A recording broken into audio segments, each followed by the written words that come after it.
Condition होता है, ऐसी परिस्थितियाँ होती है जो हमें आसपास से घेरी हुई होती हैं। पर इसको अगर हिंदी में अगर पर्यावरण को देखा जाए तो इसका अगर इसको हम फैक्टर करें, सन्निवेशित करें, है ना, तो परिधन आवरण होता है। क्या होता है परिधन आवरण? परि का मतलब होता है चारों ओर से, आवरण का मतलब होता है घेरा हुआ, घेरा हुआ, यानी वह कंडीशन, वह परिस्थितियां जो हमें चारों ओर से क्या की हुई हैं, घेरी हुई हैं।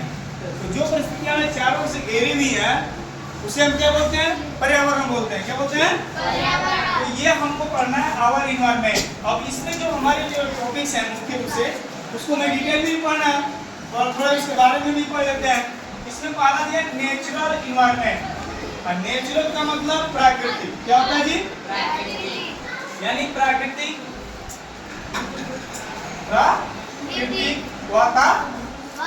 वातावरण या पर्यावरण, ठीक है ना। दूसरा क्या है? फिजिकल इन्वायरमेंट, भौतिक वातावरण या पर्यावरण, ठीक है। और तीसरा जो होता है जैविक वातावरण, ठीक है। और ये तो ह्यूमन इन्वायरमेंट का मतलब होता है मानव पर्यावरण या वातावरण, दोनों चीजें एक ही है, पर्यावरण या वातावरण सेम चीज है। अब ये देखना है कि जो नेचुरल इन्वायरमेंट होता है, प्राकृतिक वातावरण या पर्यावरण होता है, उसमें क्या क्या चीजें इंक्लूड होती है। प्राकृतिक वातावरण का मतलब जिसमें टोटली जो चीजें होंगी वो प्राकृतिक होंगी, यानी अपने आप बनी हुई होंगी, उसको किसी मानव का उसमें कोई इंटरफेस नहीं होगा, कोई इसमें हस्तक्षेप नहीं होगा, समझ रहा ना, वो चीज अपने आप बनी होगी। अब इस नेचुरल एनवायरनमेंट के ही ये भाग हैं सब दोनों, इसको हम बोलते हैं फिजिकल और दूसरा बोलते हैं बायोलॉजिकल, है ना, भौतिक वातावरण और प्राकृतिक वातावरण इसी के अंश है, ठीक है। तो भौतिक वातावरण में क्या क्या चीजें आती हैं? इस भौतिक वातावरण में क्या चीजें आएंगी?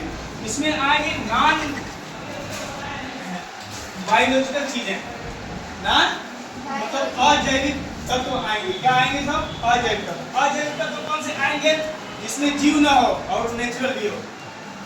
इसमें आता है वाटर। क्या आता है जी? वाटर। इसमें पहला आएगा आपका वाटर, वाटर का मतलब जल, पानी, ठीक है। दूसरा क्या आएगा? एयर। क्या आएगा जी? तीसरा क्या आएगा? जमीन यानी लैंड, भूमि। ये चीजें हमारे क्या है? फिजिकल इन्वायरमेंट है, यानी भौतिक पर्यावरण है, भौतिक वातावरण है। उसके बाद हमारा आएगा बायोलॉजिकल इन्वायरमेंट। बायोलॉजिकल मतलब जैविक, जैविक का मतलब जिसमें जीव हो। क्या हो जी? जीवित हो, वो भी इन्वायरमेंट का तत्व है। जिसमें पहला चीज क्या आएगा? इसमें जो पहला चीज आएगा इसमें आ जाएगा ह्यूमन। क्या आ जाएगी? ह्यूमन, ठीक है, मानव। इसमें ऑर्गेनिज्म्स भी आ जाएंगे, इसमें प्लांट्स आ जाएगा। क्या आ जाएगा? प्लांट्स, है ना। एनिमल्स आ जाएंगे। क्या जाएंगे? एनिमल्स। तो ये हमारा आता है जैविक, जिसमें जीव हो, और ये भी नेचुरल है क्योंकि इसको भी हम बनाए नहीं है। अब अगले जो आता है ह्यूमन इन्वायरमेंट आता है, समझते चलो, ध्यान से तो देखोगे तो समझेंगे, तुम्हारा सिलेबस है, ठीक है ना। अगला जो आता है ह्यूमन इन्वायरमेंट, मानव पर्यावरण। अब कहीं सर मानव पर्यावरण, अभी तो हमने मानव को पढ़ा कि ये जैविक में आता है, लेकिन देखो मानव जो है ना एक प्रकार से बहुत बड़ा रिसोर्सेज है, संसाधन है, वो सभी साधनों का साधन है, इसलिए उसको मानव संसाधन भी कहा जाता है।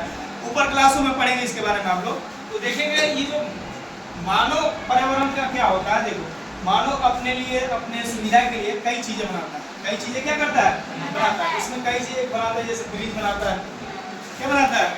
हमारा हाउस बनाता है, रोड बनाता है ना, ब्रिज बनाता है। तो ये जो सारी चीजें हैं ये भी एक पर्यावरण का ही अंग है, ये भी हमको कहीं न कहीं परिस्थितियों में मिलती हैं। तो ये मानव द्वारा निर्मित है। किसके द्वारा निर्मित है? मानव द्वारा। इसको मानव पर्यावरण कहा जाता है, यानी ह्यूमन इन्वायरमेंट कहा जाता है, यानी मानव पर्यावरण या मानव वातावरण कहा जाता है। जिसको मानव बनाता है अपने फायदे के लिए, जैसे सड़कें बनाता है, रेलवे लाइन बनाता है, बिल्डिंग बनाता है, फर्नीचर बनाता है, ये सारे घर, मकान, दुकान, फैक्ट्री, सड़कें, जितनी भी चीजें हम अपने यूज के लिए बना रहा है वह चीजों को कहाँ से लेकर बना रहा है, वो नेचुरल चीजों को लेकर ही बना रहा है, यानी कि इन दोनों पर्यावरण से ही लेकर बनाता है। समझ में आ रहा है ना, उसका यूज वही करता है। तो इस प्रकार ये मेरा टॉपिक है, 60 खत्म हो गया। कल इसके बारे में हम लोग डिटेल से